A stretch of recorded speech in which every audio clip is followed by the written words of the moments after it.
你有没有发现一个现象？只要某位名人突然看起来年轻了，网络一定会开始出现一堆传说。有人说他去闭关修行，有人说他用了神秘保养，甚至有人说他去换血。最近，像李连杰的近况照片就再次引发讨论。有人说状态很好，也有人觉得看起来衰老很多，甚至出现各种夸张的传闻。但问题来了，如果一个人真的能靠换血变年轻，那这不就是现代版的长生不老？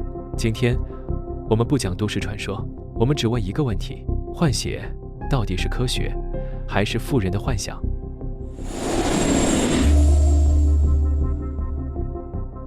几千年前，中国皇帝炼仙丹，欧洲贵族寻找青春之泉，而今天，科技时代的我们换了一个词：抗老医学。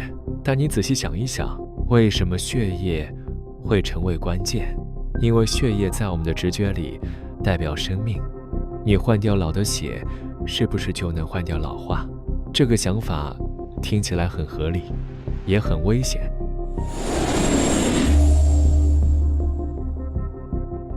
下面我用科普但偏深入的方式帮你一次讲清楚，血液中的微囊泡 extracellular vesicles、EVs 和蛋白质到底是什么，怎么来，做什么，以及为什么。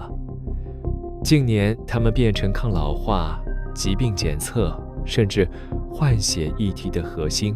微囊泡 microvesicles 是细胞释放出来的超小质智囊状结构。简单说，它们是细胞发出的小包裹，里面可以装蛋白质、RNA 讯息分子、脂质、酵素、DNA 片段，这些东西在血液中漂流，影响其他细胞。微囊泡的核心作用，以细胞之间传递讯号，例如免疫细胞传递警报，干细胞传递修复讯号，血小板协助凝血，二调控发炎与老化。研究发现，年轻血液微囊泡内容偏修复型，年老血液较多发炎讯号，这也是年轻血液理论的关键之一。3疾病指标超热门研究，很多癌症、心血管疾病会改变微囊泡，癌细胞会是放特殊 EV， 可用于早期检测、液态活检。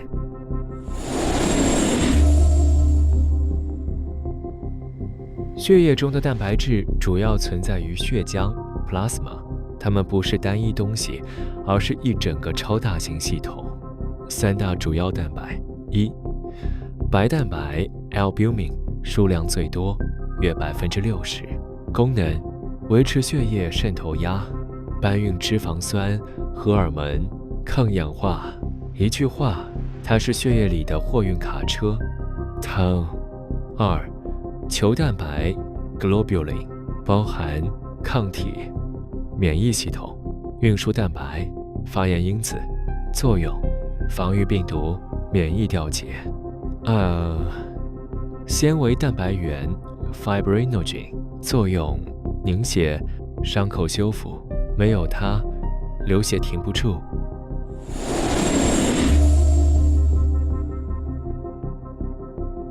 近年讨论焦点，老化血液的问题。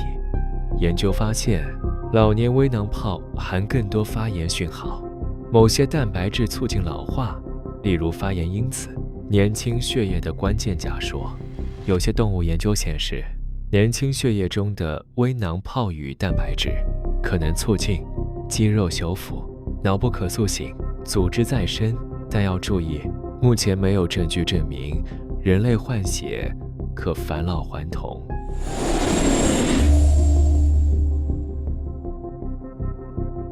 故事要从几只老鼠开始。科学家做了一个著名实验，叫做 Parabiosis， 共生循环。简单说就是把一只年轻老鼠和一只老老鼠的血液循环连在一起。结果呢，老鼠居然真的出现肌肉再生变好，某些组织修复变快，活动力提高。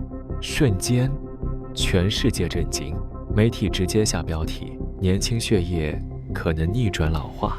而这就是所有换血返老还童故事的起点。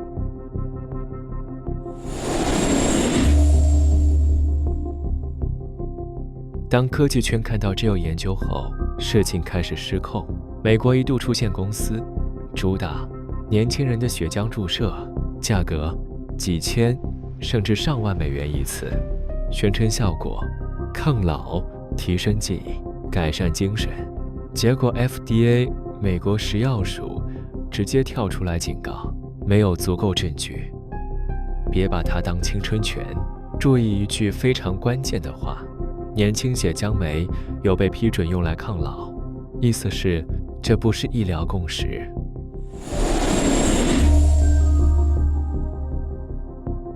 现在我们讲真相，很多人接受所谓换血疗程后，确实会说感觉更有精神，原因很可能不是返老还童，而是一暂时性的生理改善。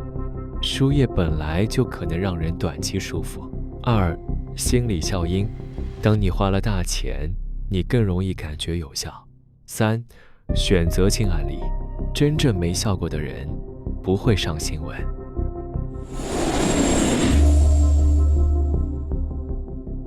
如果你期待一个惊天秘密，我可能要让你失望了。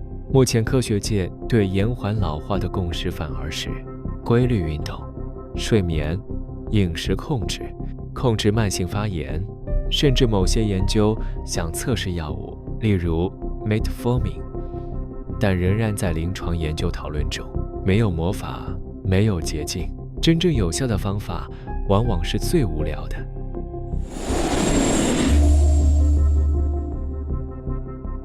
这里才是今天最重要的部分。人类其实不是想年轻，而是不想面对衰老。当我们看到名人状态变化，有人变年轻，有人变老，我们立刻想找一个原因，最好是一个能被复制的秘密，因为那会让我们觉得我也还有希望。